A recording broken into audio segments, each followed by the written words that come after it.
ameno de parte de la familia Vallejena número 3. Mi nombre es Ashenka Montenegro y en esta oportunidad tenemos el honor de presentar un documental basado en hechos biográficos del poeta César Vallejo, un análisis del cuento Los Kainas, una declamación del poema La Cena Miserable y mucho más contenido. Esperemos que sea de su agrado y que se sientan motivados a compartirlo.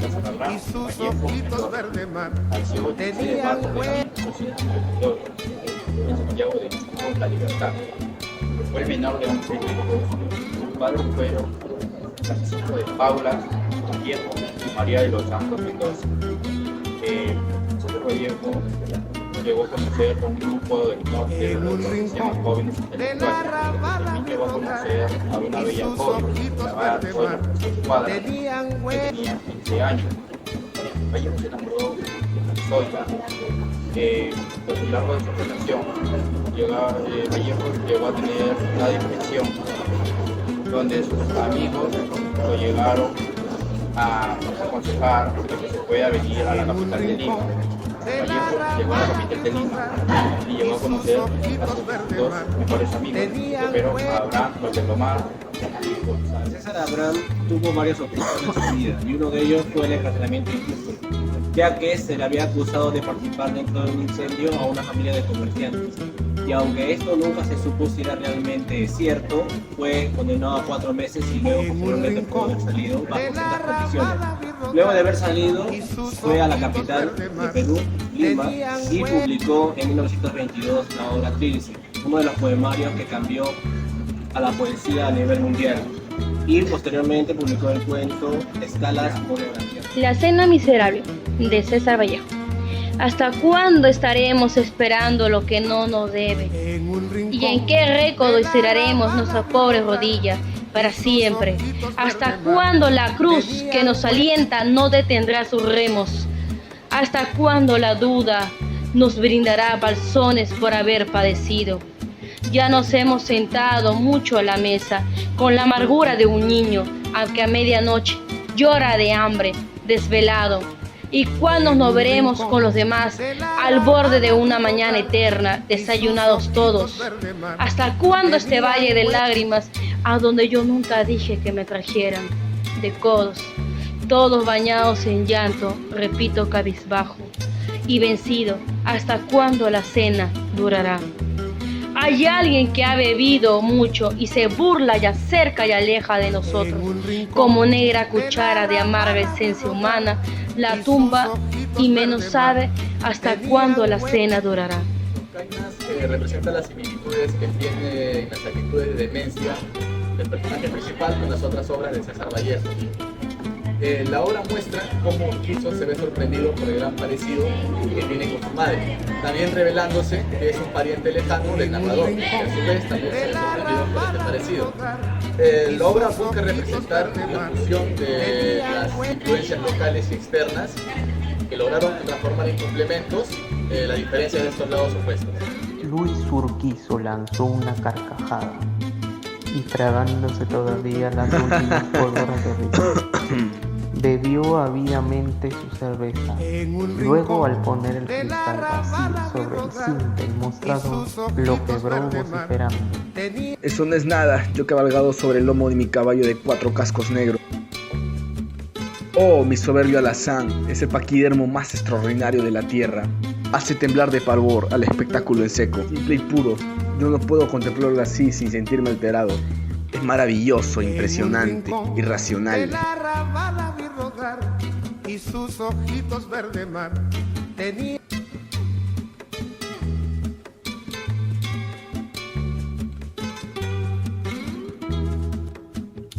Sílabas, suelda y encienden adjetivos.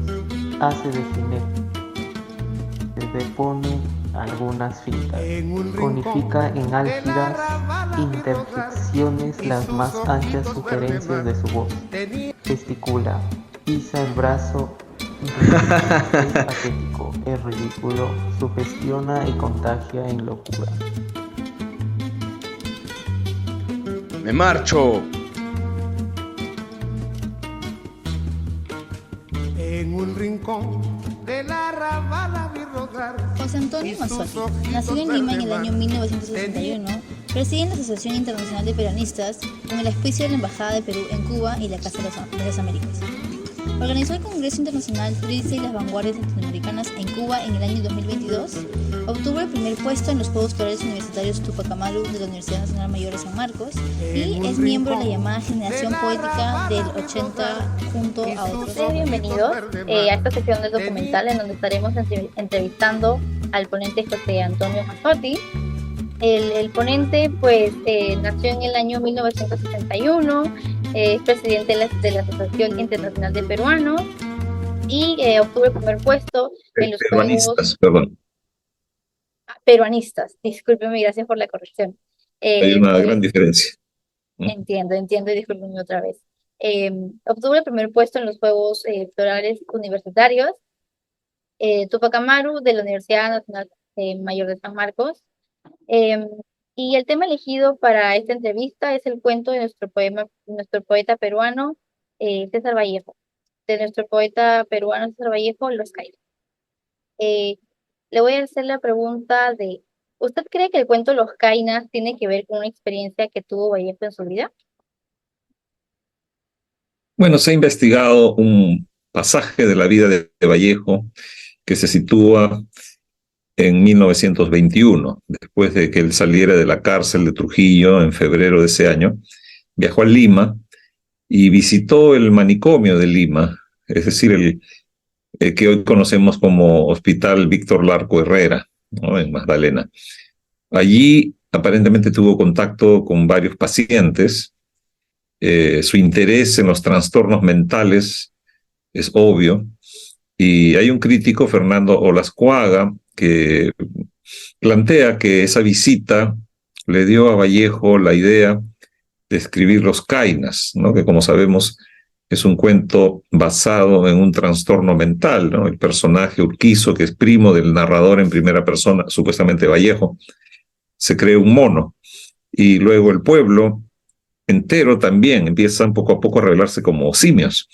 Entonces esta trama, que parece sacada de una película de ciencia ficción, del planeta de los simios, de una película de horror, Vallejo ya la concibe y la escribe posiblemente ese mismo año de 1921. Luego, en diciembre, manda el cuento a un concurso de la sociedad Entre Nous y gana el concurso. Y gracias a eso es que el dinero de 20 libras peruanas que se le otorga le sirve para publicar Trilce en 1922. Entonces, el cuento Los Cainas tiene una relación con la vida personal de Vallejo, pero es obvio que el personaje narrador, que sería Vallejo, no es la persona biográfica necesariamente. La siguiente pregunta es, ¿cómo utiliza Vallejo el cuento para expresar sus ideas o mensajes específicos? Mira, en general esa etapa de la escritura de Vallejo hay que verla siempre en función de los 3 libros que él escribe y publica entre su salida de la cárcel en febrero de 1921 y su viaje definitivo a Europa en junio del 23, ¿no? En esos 2 años y pico, 2 años, 4 meses, él termina de escribir Trilce, que se publica en octubre del 22, Escalas en marzo del 23 y la novela corta Fabla Salvaje en mayo del 23. Las ideas de estos 3 libros son relativamente comunes. Por ejemplo, los trastornos mentales, los personajes que no sabemos si pertenecen al mundo de la cordura o la locura o el desdoblamiento, ¿no?, de una persona en su doble o su fantasma que luego aparece y lo reemplaza.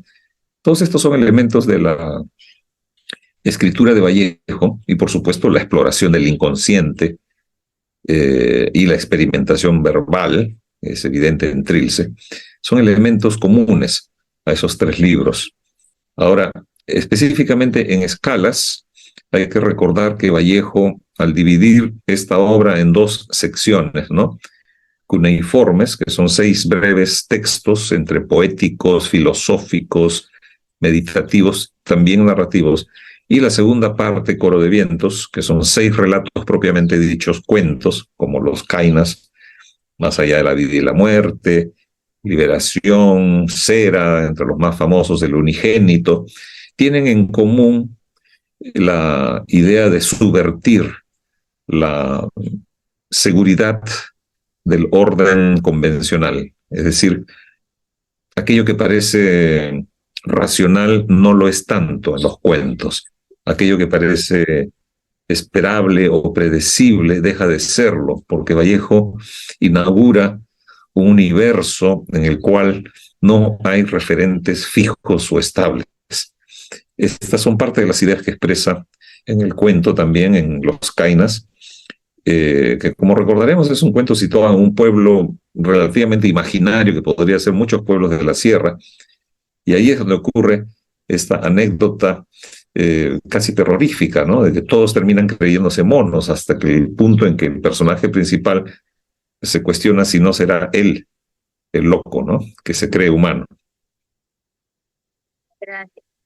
Con la siguiente pregunta, ¿hay elementos en el cuento que pueden ser interpretados como comentarios o críticas sociales? De alguna manera sí. Yo tengo un artículo que habla justamente de un acercamiento conocido como la crítica espectral, ¿no? Es una corriente de la crítica literaria contemporánea que se interesa mucho en aquello que no se dice, es decir, aquello que puede estar subyacente a los textos como un espectro o un fantasma, ¿no? En ese sentido.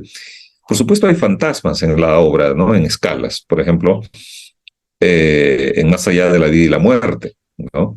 Pero, o en Mirto, ¿no? Que es otro cuento en el cual no sabemos bien si el personaje femenino es uno solo o son dos, o es uno y su fantasma. ¿De qué está hablando Vallejo cuando hace esto, ¿no? ¿Qué es lo que nos quiere decir al incluir muertos, aparecidos, dobles, figuras espectrales?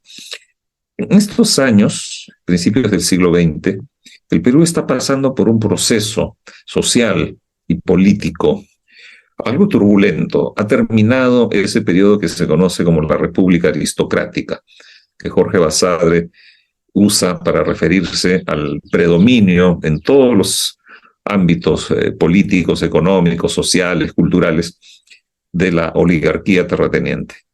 Cuando se da el golpe de Augusto Leguía el año 19, empieza una transformación de la economía y la política peruana orientada a favorecer más bien el imperialismo norteamericano, ¿no? Llegan muchas empresas norteamericanas.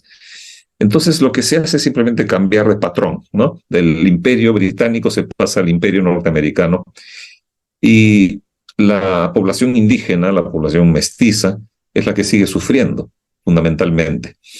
Entonces Vallejo era muy sensible a los fenómenos sociales, ¿no? Había trabajado de joven en las minas de Quirubilca, en la hacienda Roma, conocía el Perú profundo, estuvo de tutor de unos niños del hacendado César Sotila en Huánuco, y por lo tanto, en vez de hablar de las masacres, porque hubo masacres también por rebeliones, ¿no? La rebelión de Rumimaki en 1915, o el fenómeno del caucho, ¿no? La explotación cauchera que dejó decenas de miles de indígenas amazónicos muertos, mutilados o en la miseria absoluta. Todo eso se sabía en Lima por algunos periódicos, por la Asociación Proindígena. Es muy difícil pensar que Vallejo era indiferente, pero Vallejo también es un gran escritor, entonces no va a apelar al panfleto directo. Lo que va a hacer es utilizar las mediaciones propias de la literatura, utilizar los recursos de la literatura para construir una versión del Perú como un país fantasmal, porque todos los cuentos y textos de escalas, incluyendo los Kainas, por supuesto, ocurren en el Perú. Todos los referentes apuntan al Perú. Entonces, él está hablando del Perú, pero lo hace de una manera alegórica, ¿no? Presentando situaciones, casos individuales en algunos cuentos, en los cuales prevalece la idea de que la realidad no es tan racional, tan predecible, tan fácil de entender, sino que hay una presencia constante de elementos, como mencionaba, espectrales, algunos dicen fantásticos, muertos aparecidos, dobles. Se echa mano de la literatura de los dobles, que tiene una larga tradición desde los tiempos de la literatura gótica, ¿no? Es decir, esa rama de la literatura romántica que explora el mundo del más allá. Así que, o de los monstruos y aparecidos. Así que sí, Vallejo definitivamente tiene una mirada, podríamos decir, sesgada, indirecta hacia el Perú y la situación en el contexto político de su momento. Y ahora, con la última pregunta, sería, ¿existen borradores o notas que arrojen luz sobre cómo evolucionó la historia durante su creación? En este caso de Kainas, pero como usted me comenta, para hablar de Kainas tenemos que hablar de escala, ¿verdad? Con respecto a eso, Específicamente sobre los Kainas, habría que preguntarle al mayor coleccionista de papeles de Vallejo, que es Jorge Kishimoto, pero yo no recuerdo haber visto u oído de un manuscrito que sirva para hacer un seguimiento textual del proceso de composición del cuento, ¿no? Lo que sabemos es esta anécdota de que Vallejo visitó el manicomio de Lima en 1921.